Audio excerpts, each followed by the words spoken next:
Les sociétés légalement constituées seront des individualités juridiques distinctes de celles de leurs membres.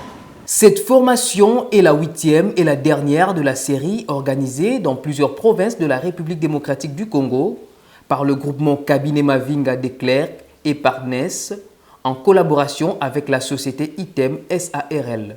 Elle poursuit un seul objectif, celui de combler les lacunes constatées dans le chef des professionnels de la justice congolaise sur la non-maîtrise du droit OHADA. Évidemment, le niveau de connaissance n'est pas le même. Nous avons eu la chance d'aller un peu partout au niveau de la République. Le constat, c'est que le niveau de connaissance n'est pas le même. Il y a des villes où vous sentez que le droit OHADA est compris de façon plus ou moins poussée. Il y a aussi des endroits où nous avons été, où nous avons senti quelques lacunes dans la compréhension du droit OHADA. Encore que, vous savez, le droit OHADA, il y a 10 actes uniformes. Mais ici, nous n'en avons analysé que 3, ce qui fait que le travail encore reste à faire, à abattre, est encore très important parce qu'il y a au moins 7 autres actes uniformes qui doivent être visités, sur lesquels des formations doivent être portées.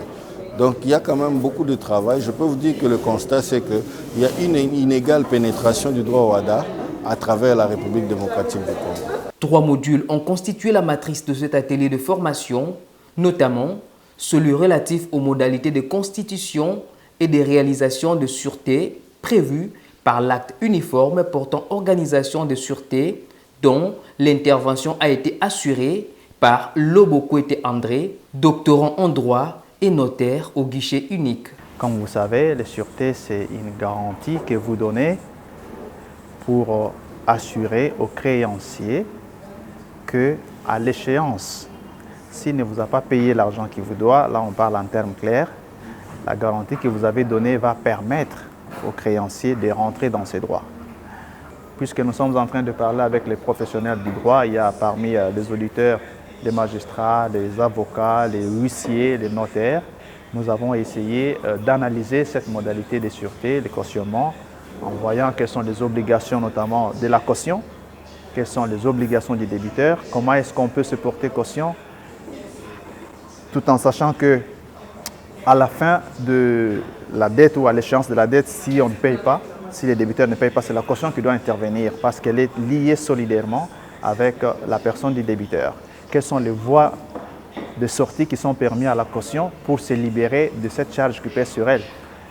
On ne peut pas, par exemple, aller bousculer la caution qui n'est qu'accessoire à payer la dette alors que le débiteur principal a des biens qu'elle peut vendre et qu'elle peut mettre en vente pour désintéresser les débiteurs. On parlera ainsi par exemple du bénéfice de discussion ou du bénéfice de division. Cet énième rendez-vous scientifique est la suite de la matérialisation du projet de formation gagné par le groupement Cabinet Mavinga de Clerc et Partners sur appel d'offres international lancé par l'Agence française de développement. Nous étions tenus d'organiser 8 formations. Et après avoir organisé une première ici à Kinshasa au mois de mars, nous avons sillonné la République, Lubumbashi, Goma, Bukavu, Kisangani, Boma, Matadi, et nous devrions clôturer par Kinshasa. C'est ainsi que nous nous retrouvons ici aujourd'hui, dans le cadre de l'exécution de ce contrat, pour la dernière formation au profit des professionnels du droit de la ville, province de Kinshasa. Cette formation de 6 jours, soit du 16 au 21 novembre 2020, est également le fruit de partenariat entre le secrétariat permanent de l'OHADA et la Commission nationale OHADA de la République démocratique du Congo.